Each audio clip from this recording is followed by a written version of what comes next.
Halo kawan rebahan, apa kabarnya nih? Jangan lupa makan ya, biar nanti nggak sakit loh. Sebelumnya, Mimin mau terima kasih dulu nih sama kalian yang nggak bosan-bosannya nonton. Like, komen, dan subscribe channel ini ya. Semoga rezekinya terus ditambahkan oleh Allah Subhanahu wa Ta'ala. Amin amin ya robbal alamin. Kali ini, Mimin mau menceritakan film Wrong Turn yang dirilis pada tahun 2003. Yang mengisahkan seorang pembisnis muda dan sekelompok remaja yang tersesat di dalam hutan Virginia, yang dimana hutan ini sering dikabarkan terjadinya kasus orang hilang dan tak pernah ditemukan. Jangan lama-lama lagi ya kawan, cepat ambil cemilan dan bantalnya, posisikan ayangnya, langsung kita gas ke videonya ya.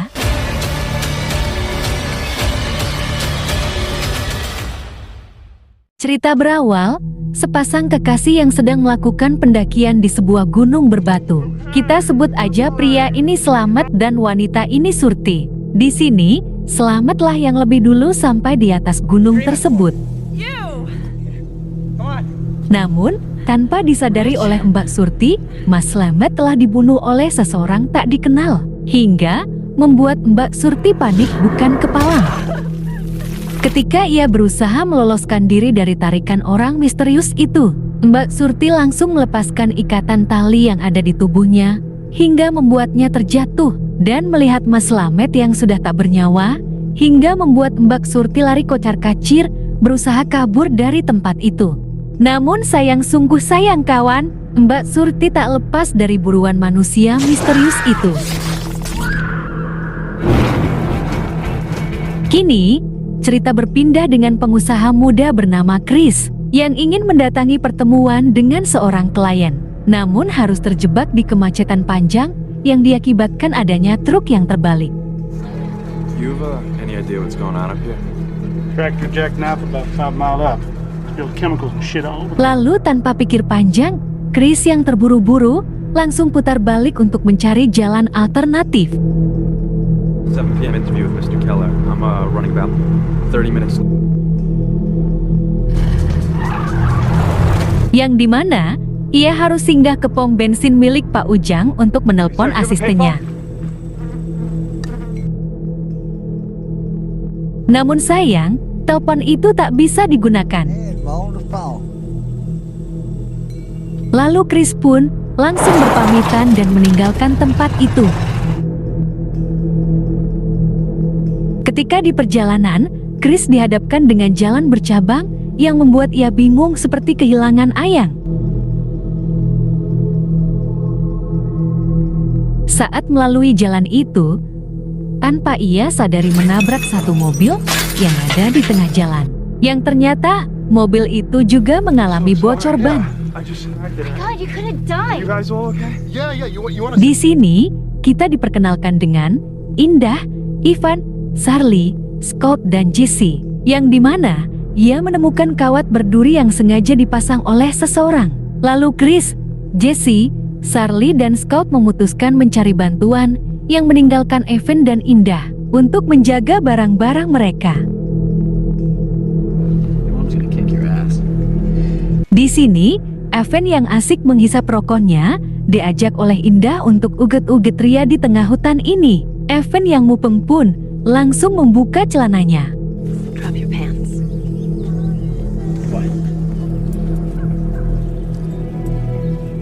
Setelah selesai melakukan uget-uget ria, Evan dan Indah pun kelaparan, lalu mencari sesuatu yang bisa dimakan di mobil mereka.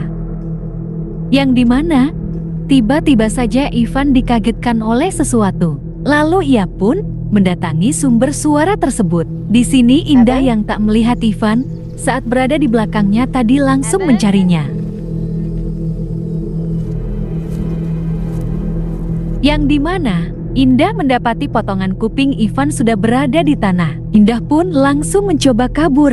Namun, sungguh sayang kawan. Dengan brutal, orang misterius itu langsung mencekik bibirnya menggunakan kawat berduri hingga membuat Indah seketika tak bersuara.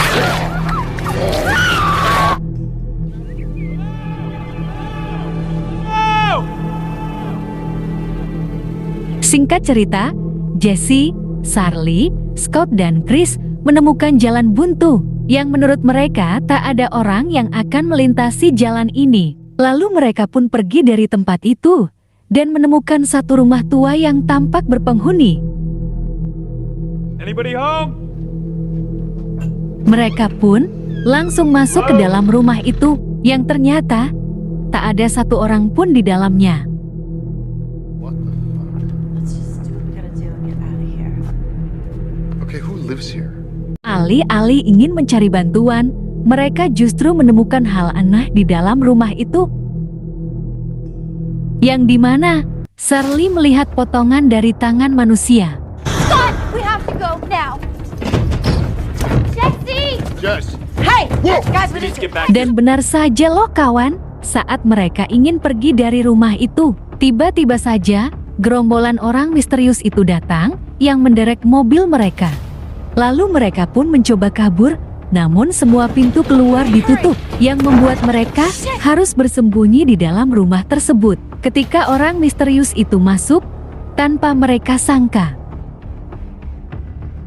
yang ternyata membawa tubuh Indah dan Ivan yang sudah tak bernyawa loh kawan. Di sini mereka berempat justru terperangkap di rumah para kanibal yang menjebak mereka di jalan tadi. Dan melihat dengan mata kepala mereka sendiri, para kanibal itu mencincang tubuh Indah dan Ivan. Ketika para kanibal itu tertidur, Chris dan yang lainnya menggunakan kesempatan ini untuk lari dari tempat itu.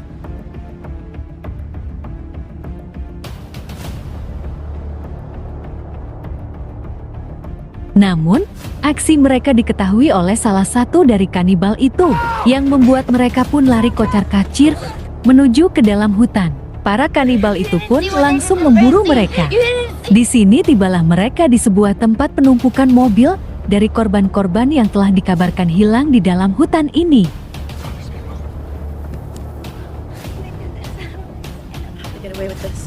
Dan diikuti dengan datangnya para kanibal itu yang sudah mengetahui mereka akan lari ke tempat tersebut.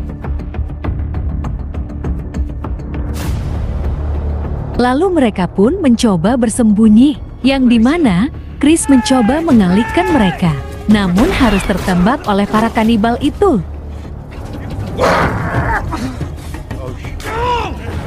Lalu Scott pun menggantikan Chris yang mencoba kembali mengalihkan perhatian para kanibal tersebut, masuk menuju ke dalam hutan, yang dimana Scott nyaris saja terkena tembakan dari salah satu kanibal itu.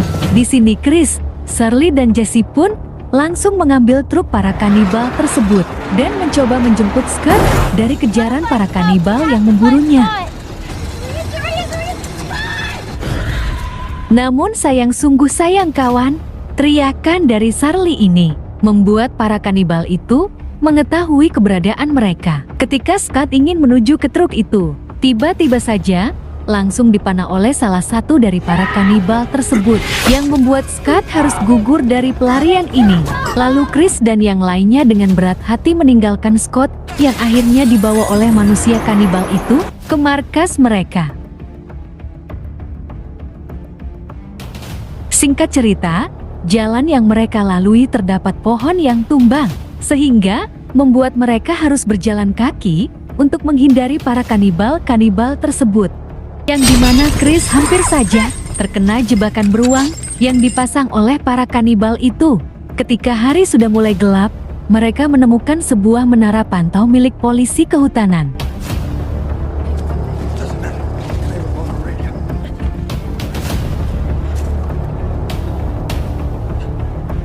Disinilah mereka bersembunyi sambil mengobati luka tembak di kaki Chris. Lalu ketika mencari-cari apa yang dicari, Shirley menemukan sebuah radio yang untungnya masih bisa dipergunakan. Huge emergency, please, does anybody hear me? Tapi kedatangan para kanibal itu membuat komunikasi mereka dengan tim penyelamat terputus. Ketika para kanibal itu telah melewati menara tempat mereka bersembunyi, tiba-tiba saja radio komunikasi itu bersuara dengan keras kawan, yang membuat para kanibal tersebut mengetahui keberadaan mereka dan dengan cepat langsung menaiki menara itu untuk memburu mereka. North, they're not moving. Someone is trying to kill us. Yes, we copy. Just Lalu Chris pun dengan cepat menahan pintu masuk menara ini menggunakan sebuah lemari. Namun para kanibal ini tak kehabisan akal, yang dimana mereka membakar menara itu dari bawah. Hingga Chris dan yang lain harus memilih jalan yang sulit, yaitu lompat dari menara ini ke sebuah pohon. Namun tetap saja, para kanibal ini terus memburu mereka.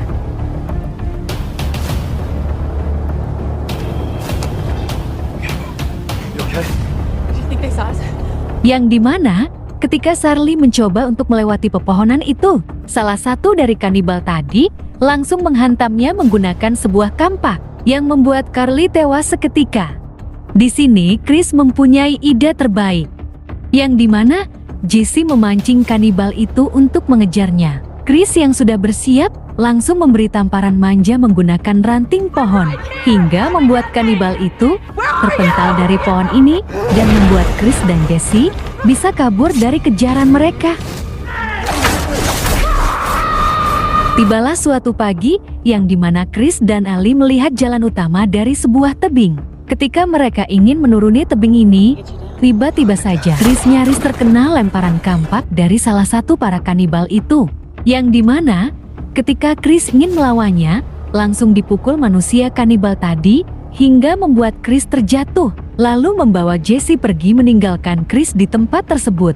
Di sini, Chris yang melihat kedatangan Pak Polisi pun berusaha mendatanginya. Namun naasnya, polisi ini juga ikut jatuh korban yang terkena panah tepat di matanya. Chris yang berusaha lari menggunakan mobil polisi tadi, nyaris juga terkena busur panah milik kanibal itu loh kawan.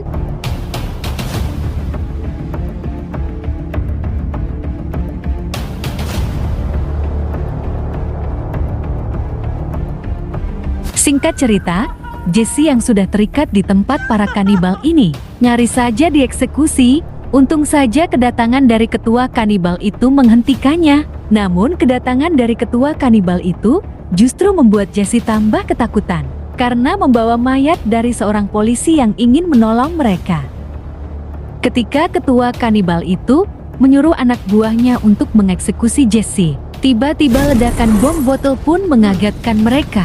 Yang dimana Chris langsung menabrakkan mobil polisi tadi hingga mengenai salah satu dari para kanibal tersebut. Lalu Chris langsung menikam ketua dari para kanibal itu yang langsung membuatnya terkapar. Namun ketika Chris ingin melepaskan ikatannya Jesse, Chris dikagetkan dengan ketua kanibal itu hidup kembali. Lalu terjadilah adu mekanik antara mereka. Untung saja Jesse yang mantan atlet lomba lari ini langsung memanah ketua kanibal itu tepat di kepalanya, yang membuat Chris selamat dari cekikan ketua kanibal tersebut. Namun perjuangan mereka masih berlanjut dengan datangnya anak buah kanibal itu yang langsung menghantam Chris menggunakan kayu. Namun Jesse yang membantunya justru ditendang oleh anak buah kanibal itu. Tapi dengan cepat, Chris menjeratnya menggunakan sebuah rantai. Dengan penuh emosi, Jesse langsung menghantamnya menggunakan kampak tepat di dadanya loh kawan. Tapi lagi-lagi kawan, para kanibal ini sepertinya memiliki nyawa 1000 loh, yang tiba-tiba saja bangkit lagi, yang padahal sudah dikampak dan dipanah oleh Jesse. Sehingga, Chris yang hanya memiliki 1 peluru, harus berpikir keras untuk menghabisi mereka yang jumlahnya ada 3 orang. Namun Chris juga tak kehabisan akal loh kawan, yang dimana ia menembakkannya ke tangki minyak milik mobil polisi tadi, hingga membuat rumah itu meledak beserta dengan para kanibal itu. Dan akhirnya mereka pun berhasil lolos dan pergi dari buruan para kanibal tersebut, dan juga harus merelakan kawan mereka yang meninggoy akibat pembantaian para kanibal tersebut. Di sini Chris yang tak ingin peristiwa ini terulang kembali kepada orang lain. Ia merobek peta palsu yang sering menyesatkan orang di hutan ini, dan cerita pun selesai.